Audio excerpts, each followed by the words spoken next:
ولكن السؤال: هل ألمانيا برأيكم قادرة على استقبال المزيد أو الكثير من اللاجئين أو لا؟ شو بتقولوا؟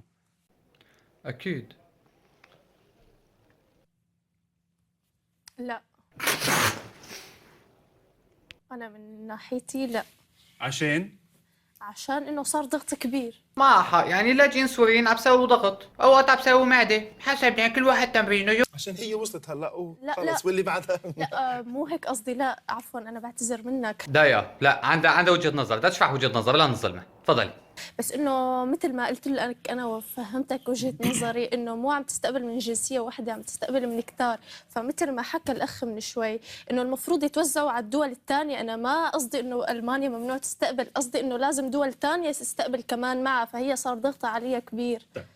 وفسر الماء بعد الجهد بالماء، يعني هي كمان عم تحكي من منطق مواطنة ألمانية، مو لاجئة، مواطنة ألمانية، إنه خلص صار عندنا زحمة، خلي باقي الدول تستقبل، نحن حاجتنا يعني جيت لتكحلي أم عمتي، يا ريتك ما حكيتي. هي البنت لو كانت بسوريا أو بتركيا عم تنسأل هالسؤال عن ألمانيا كانت قالت لا، الحكومة الألمانية بتقدر تاخذ كمان لاجئين لبين ما هي توصل، بس بعد ما وصلت بيسألوها هالسؤال لا خلص خلي يروحوا على غير دول أوروبية، حاج ألمانيا ما وقت تستحمل، السوريين سووا عبء ينعن عبئك. راح اكتفي بهالمثال، تفضلوا خذوا مثال تاني عم ينصح اللاجئين انه لا يجوا، خذوا تفضلوا.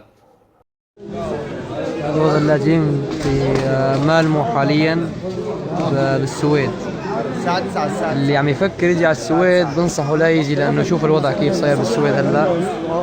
الناس صار لها 4 ايام صافي على الدور كرمال تبصم هون، والاكل 6-7 ساعات ما عم يبصموا حدا. هذا ذكرني في جماعة هذه هي الشعب السوري ينام في الشوارع، مع انه ما في كامب في اوروبا كلها بتجي لتبصم عنده، طبعا الدول اللي بتستقبل اللجوء بتجي لتبصم عندهم وبقولوا لك نام في الشارع. هلا ما في تبصيم ومشان الاكل صح معه حق، يعني كل 6 ساعات 7 ساعات الاكل. إيه نحن ماكينات طحن، لانه كل ساعتين لازمنا وجبه، كل ساعتين لازمنا وجبه.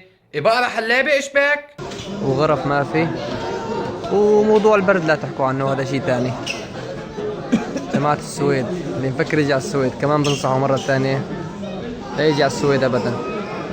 هي مالمو يعني مركز الوصول السوريين، هذا دور الاكل هون، شوف كيف الناس نايمة بالشوارع، وهي دور البصم، في ناس صار لها اسبوع هون بركة. ممكن بعض الكامبات تحط خيام، ممكن بعض الكامبات بقلب ملعب سلة، بقلب شي كامب مغطى، المهم شي مغطى يعني، بس هن عم يعملوا جهدهم لانه هن ما عندهم هالكامبات اللي كتير اللي توسع كافة الشعب السوري. اول ما بتجي لبتبصم بياخدوك في كامب، بيقعدوك في كذا لبين ما يجي دورك في التبصوم. تبصوم مين؟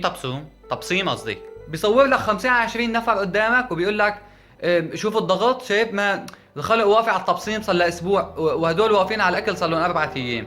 ايه وفي دور لللبس صار لهم واقفين عليه جمعه الخلق واقفه بزلوطه واقفين. اذا انت عم تنصح ما يجوا على السويد وهديك عم تنصح ما يجوا على المانيا، لك وين بدك الشعب السوري يروح في حاله؟ اخيرا انا بدي اقول كلمه، انا قاعد في المانيا مشان ما تفكروني عم بنظر.